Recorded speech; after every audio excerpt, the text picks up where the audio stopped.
கர்த்தருடைய பரிசு நாமத்திற்கு ஸ்தோத்திரம் உண்டாவதாக. இன்றைய ஜீவவார்த்தை நிகழ்ச்சியை கேட்டுக்கொண்டிருக்கும் அனைவரையும் கர்த்தருடைய பரிசு நாமத்தினால் வாழ்த்துகிறேன், ஆசீர்வதிக்கிறேன். இன்றைய தின தியானத்திற்கு தேவன் கொடுத்த வேத பகுதி அது யாத்திராகமம் 33ஆம் அதிகாரம் 14ஆம் வசனம். யாத்திராகமம் 33:14. அதற்கு அவர், என் சமூகம் உனக்கு முன்பாக செல்லும், நான் உனக்கு இளைப்பாறுதல் தருவேன் என்றார்.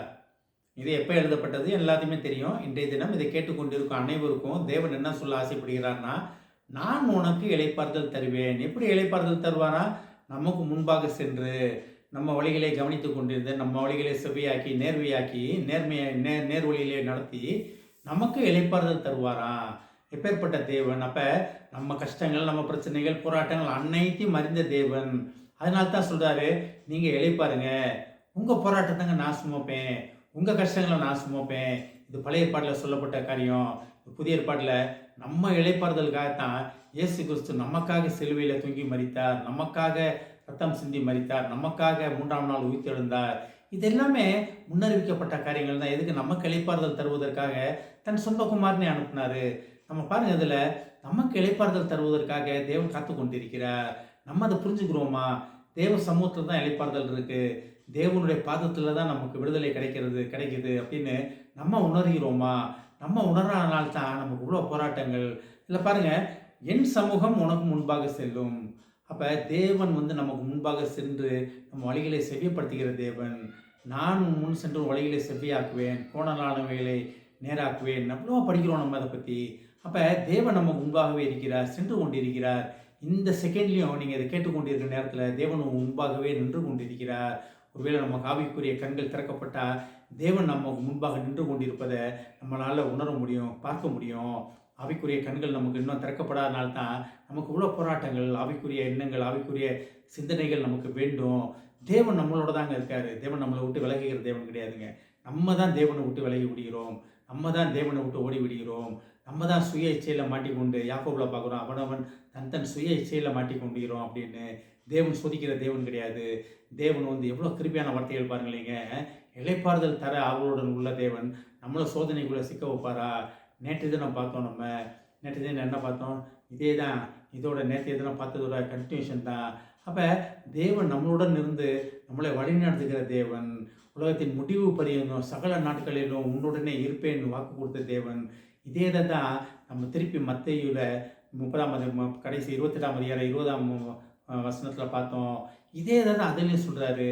அப்போ தேவன் திரும்ப திரும்ப திரும்ப கன்ஃபார்ம் பண்ணிக்கிட்டே இருக்காரு. பழைய ஏற்பாட்டில் சொன்னது தான் புதிய ஏற்பாட்டில் இருக்குது, புதிய ஏற்பாட்டில் பார்த்தது தான் பழைய ஏற்பாட்டில் இருக்குது.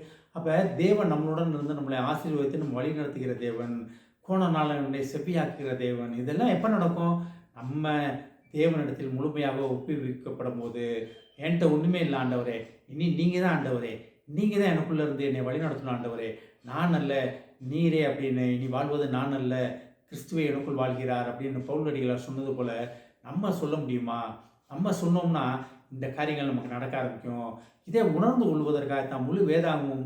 இதை எப்படி புரிந்து கொள்வதற்காக தான் வேதாகம் நமக்காக கையில் கொடுக்கப்பட்டிருக்கிறது. ஒவ்வொரு கருத்துலையும் வேதாகம் கொடுக்கப்பட்டிருக்கிறது.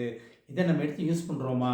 இல்லை ஆலயத்துக்கு போகிற அந்த ஞாயிற்றுக்கிழமை மட்டும் எடுத்துகிட்டு போய் அன்னையோட திருப்பி பத்திரமா ஷெல்ஃபில் வச்சுடுறோமா? இல்லை தினமும் அதை எடுத்து தியானிக்கிறோமா? தினமும் தேவன் நம்மளோட அந்த வசனங்கள் மூலமாக பேச வல்லவராக இருக்கிறார். இதில் என்ன அழகாக இந்த வார்த்தையை சொல்லுது பார்த்தீங்களாங்க. நான் உனக்கு, என் சமூகம் உனக்கு முன்பாக செல்லும், நான் உனக்கு இளைப்பாறுதல் தருவேன். அப்போ தேவன் ஒரு வாக்கு கொடுத்தாருன்னா அந்த வாக்கு மாறாதது. நமக்கு எல்லாமே தெரியும். தேவன் என் சமூகம் அப்படின்னு என்ன? தேவன் தான், ஆவியானவர் தான், இயேசு கிறிஸ்து தான். அப்போ அவங்க அவர் நமக்கு முன்பாக சென்று நமக்கு என்ன செய்கிறாரா? இளைப்பாறுதல் தருவாராம், ஆறுதல் தருவாராம், ஆசீர்வதிப்பாராம். அப்போ தேவ ஆசீர்வாதத்தை கொடுப்பதற்காக தேவன் நம்ம முன் சென்று கொண்டே இருக்கிறார். நம்ம பின் சென்று அதை வாங்கி கொள்ள வேண்டிய பொறுப்பு தான் நமக்கு. பார்த்தீங்கன்னா ஒரு டீம் லீடர் பார்த்தீங்கன்னா அவர் முன்னால் வேலையை நடத்திக்கிட்டே இருப்பார். அவர் சொல்கிற காரியங்களை செய்கிறது தான் பின்னால் இருக்கவங்க செஞ்சுக்கிட்டு இருப்பாங்க. அப்போ பின்னால் இருக்கவங்களுக்கு பெரிய பொறுப்பே கிடையாது. அந்த டீம் லீடருக்கு தான் பொறுப்பு. ஒரு வாத்தியார் கிளாஸில் ஒரு டீச்சர்னா அவருக்கு தான் பொறுப்பு. அந்த கிளாஸில் இருக்க அத்தனை பிள்ளைகளும் பாஸ் ஆக வேண்டிய பொறுப்பு அவருக்கு தான் இருக்குது. அப்போ அவர் அந்த பிள்ளைகளோட பிள்ளைகளோட பாஸ் ஆகணுன்றதுக்காக அவர் பிரயாசப்பட்டு கொண்டு இருக்கிறார். அவர் ஏதோ வந்தேன் போனேன் அப்படின்னு கிடையாது. ஒரு சில வாத்தியார்கள் இருக்கலாம், ஆனால் அது எல்லாத்தையும் கிடையாது. ஆனால் தேவனோட காரியம் என்னென்னா, நமக்கு முன் சென்று நம்ம வழிகளை செவ்வைப்படுத்தி நமக்கு இளைப்பாறுதல் தருவதற்காக தேவன் காத்து கொண்டிருக்கிறார். நம்ம இன்னும் எவ்வளோ நாள் தேவனை காத்துக்கொள்ள வைக்கப் போகிறோம், காத்து கொண்டிருக்க வைக்கப் போகிறோம். தேவ சமூகம் நம் முன்பாக இருக்கிறது என்பதை உணர்ந்து அதன்படி நடக்க நாம் ஆயத்தமாவோம். ஜெபிப்போம். எங்களை அதிகமாக நேசிக்கும் அன்பின் பரலோக பிதாவே, நீர் உமது சமூகம் எங்களுக்கு முன்பாக சென்று எங்களுக்கு இளைப்பாறுதல் தரும் என்பதை நாங்கள் அறிந்து கொண்டோம் ஆண்டவரே. ஏஸ்தாவனே, நீர் எங்களுக்கு இளைப்பாறுதல் தருவதற்காக, எங்களை ஆசீர்வதிப்பதற்காக நீர் எங்களுக்கு முன்பாக நின்று கொண்டிருக்கிறேன் என்பதற்காக நன்றி நன்றி நன்றி ஆண்டவரே.